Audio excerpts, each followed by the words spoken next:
नमस्कार दोस्तों। जय श्री कृष्ण, राधे राधे, जय बागेश्वर धाम।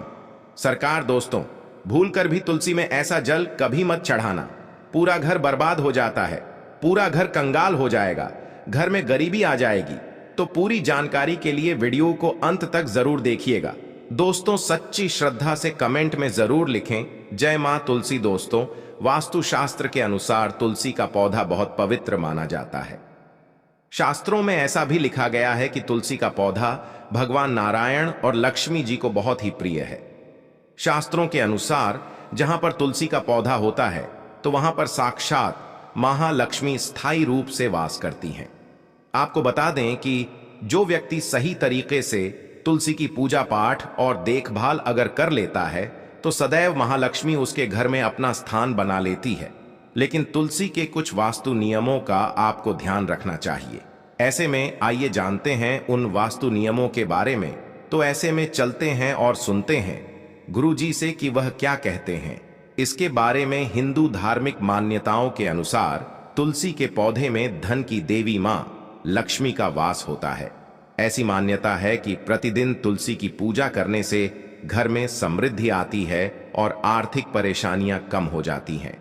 तुलसी के पौधे को बहुत ही पवित्र माना गया है। इसे घर के आंगन में भी लगाने का फल बताया गया है।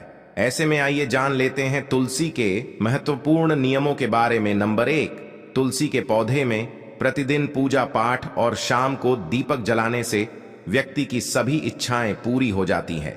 नंबर 2, जहां पर स्थायी रूप से नियमित तौर पर तुलसी में दीपक जलता है तो भूलकर भी भूत प्रेत आत्मा उस घर में भटकती भी नहीं, बल्कि जहां पर तुलसी का पौधा लगा होता है तो उस घर से नकारात्मक ऊर्जा कोसों दूर रहती है।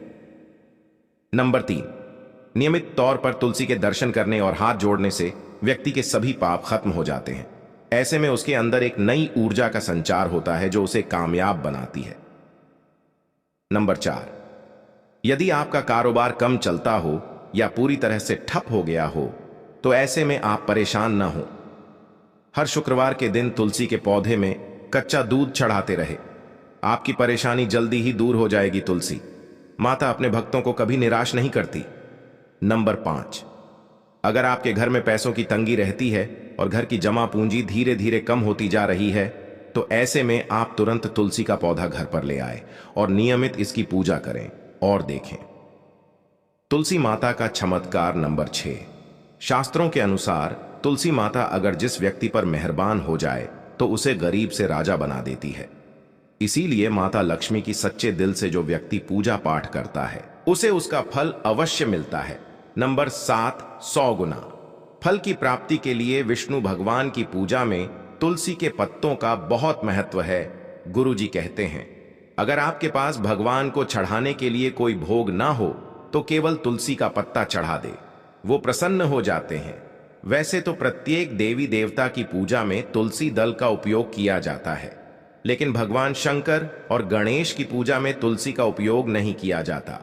नंबर 8, अगर आपके बच्चे को किसी की बुरी नजर लगी है तो उसे बचाने के लिए तुलसी के 7 पत्ते और 7 काली मिर्च के दाने मुट्ठी में लेकर बच्चे के सिर से पैर तक 7 बार उतार कर घर के पीछे की तरफ रख दें।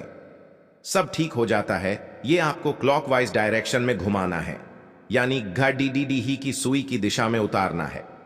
नंबर 9, परेशानी को जड़ से खत्म करने के लिए और बीमारी को दूर भगाने के लिए शाम होने से पहले 4-5 तुलसी के पत्ते तोड़कर तकिए के नीचे रखकर सो जाएं और सुबह होने के बाद कुछ पत्ते खा लें। धीरे धीरे आपकी सभी समस्या खत्म हो जाएगी। ऐसे में बचे हुए पत्ते फिर से तकिए के नीचे रखकर सो जाएं और सुबह खा लें। ये नियम अपनाएं और देखिए चमत्कार। नंबर 10, ज्योतिष के अनुसार कहा जाता है कि तुलसी माला पहनने से बुध और गुरु ग्रह बलवान हो जाते हैं। ज्योतिष के अनुसार कहा जाता है कि तुलसी की माला पहनने से सभी प्रकार के सुख मिलते हैं और कोई बुरी नजर कभी नहीं लगती। तुलसी की माला पहनने से पहले इसे गंगा जल और धूप दिखाना चाहिए। तुलसी की माला पहनने से पहले मंदिर में जाकर श्री हरि की पूजा करनी चाहिए। जो लोग तुलसी की माला पहनते हैं तो उन्हें प्याज और लहसुन और मांस मदिरा का सेवन छोड़ देना चाहिए। नंबर 11, यदि आपका हर कार्य असफल हो जाता है तो ऐसे में आप तुलसी के पौधे की जड़ को लेकर उसे गंगा जल से धो लें। इसके बाद इसके ठीक तरह से पूजा करें और फिर पीले कपड़े में बांध कर रख दें। धीरे धीरे आपकी सभी समस्याओं का अंत हो जाएगा। नंबर 12, तुलसी को कौन सी दिशा में रखें? आइए यह भी जान लेते हैं। वास्तुशास्त्र के अनुसार तुलसी का पौधा लगाने के लिए उत्तर दिशा या उत्तर पूर्व दिशा या फिर पूर्व दिशा का चुनाव करना चाहिए। सबसे उत्तम है नंबर 13। जो व्यक्ति तुलसी का पाउडर इस्तेमाल करता है तो वो हमेशा भयंकर से भयंकर बीमारी से बचा रहता है। तुलसी का पाउडर कई अनेकों बीमारियों को जड़ से खत्म करता है। नंबर 14, जो व्यक्ति सच्चे दिल से तुलसी विवाह कराता है वो सभी देवी देवताओं की कृपा उस पर बरसती हैं। तुलसी माता सदैव उसके साथ रहती है और उसके हर बिगड़े कार्य को पूरा करती है। नंबर 15, तुलसी का पौधा कभी भी घर पर लाए तो बृहस्पतिवार के दिन ही लाए और सुबह के समय ही लगाएं। और ऐसे में गलती से भी तुलसी के नीचे ना ही शिवलिंग को रखें और ना ही गणेश की प्रतिमा को। इस बात का विशेष ध्यान रखें कि तुलसी पर कभी भी गंदा या अशुद्ध जल नहीं चढ़ाना चाहिए। हमेशा शुद्ध पानी का प्रयोग करें। यदि पानी पीने लायक नहीं है तो ऐसे पानी का प्रयोग ना करें। जो पानी आप पीने के काम में ले सकते हैं उसे तुलसी को देना चाहिए। इसके अलावा कुछ और बातों पर भी ध्यान देने की जरूरत है। अगर आपने अपने घर की तुलसी छत पर रखी हुई है तो निश्चित रूप से आपके घर की उत्तर दिशा में चींटियां निकलनी शुरू हो जाएंगी। घर की उत्तर दिशा में कहीं ना कहीं दरारें पड़नी भी शुरू हो जाएंगी। जिन लोगों के घर पर तुलसी का पौधा नहीं होता है वहां पर कबूतर अपना घोंसला बना लेते हैं। इसे राहु केतु की निशानी माना जाता है। ध्यान देने वाली बात यह है कि दक्षिण पश्चिम में और दक्षिण में हमेशा श्यामा तुलसी रखी जाती है। श्यामा तुलसी में पत्तियां बिल्कुल हरी और बड़ी होती है। इसे तुलसाजी भी कहते हैं। तुलसाजी को दक्षिण दिशा में रखने पर वास्तु दोष दूर होते हैं।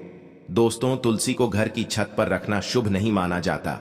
अगर आपके पास तुलसी जी को छत पर रखने के सिवाय कोई और जगह नहीं है तो एक विशेष उपाय जरूर करें। तुलसी को कभी भी अकेले न रखें। हमेशा उसे केले के पौधे के साथ रखें। दोनों पौधे बिल्कुल साथ में रखें और इसे मौली से बांध लें। इससे आपको वास्तु दोष की हानि नहीं होगी। इसके अलावा सबसे ज्यादा जो महिलाएं सवाल पूछना चाहती हैं वह यह है कि क्या मासिक धर्म के दौरान तुलसी पूजा की जा सकती है? क्या महिलाएं तुलसी को मासिक धर्म के दौरान जल चढ़ा सकती हैं या नहीं? तो जानते हैं इस बारे में। दोस्तों, मासिक धर्म के दौरान औरतें अपवित्र होती हैं और इसीलिए मासिक धर्म के दौरान कुछ काम नहीं करना चाहिए। जैसे आचार को हाथ नहीं लगाना चाहिए, वो खराब हो जाता है। मंदिर नहीं जाना चाहिए, चौराहे पर नहीं जाना चाहिए क्योंकि इससे बुरी नजर लग सकती है। ऐसे ही पौधों में पानी भी नहीं देना चाहिए, इससे पौधे सूख जाते हैं। और कोई भी धार्मिक कार्य करना नहीं चाहिए। इसलिए आपको मासिक धर्म के दौरान तुलसी को जल व तुलसी पूजा नहीं करनी चाहिए। तुलसी के पास भी नहीं जाना चाहिए। तुलसी का पौधा सूख सकता है। तुलसी की पवित्रता का खास ख्याल रखा जाना चाहिए। मासिक धर्म के चौथे दिन स्नान करने के बाद ही कोई भी धार्मिक कार्य कर सकते हैं। अब आपका इसके बारे में क्या कहना है? हमें नीचे कमेंट सेक्शन में आकर जरूर बताएं और इसी तरह की इंटरेस्टिंग वीडियोस को देखते रहने के लिए हमारे YouTube चैनल को लाइक, शेयर और सब्सक्राइब करना ना भूलें। तब तक के लिए बाय बाय, मिलते हैं अगले वीडियो में। आपका बहुत बहुत धन्यवाद। माता तुलसी रानी की कृपा हमेशा आप पर बनी रहे।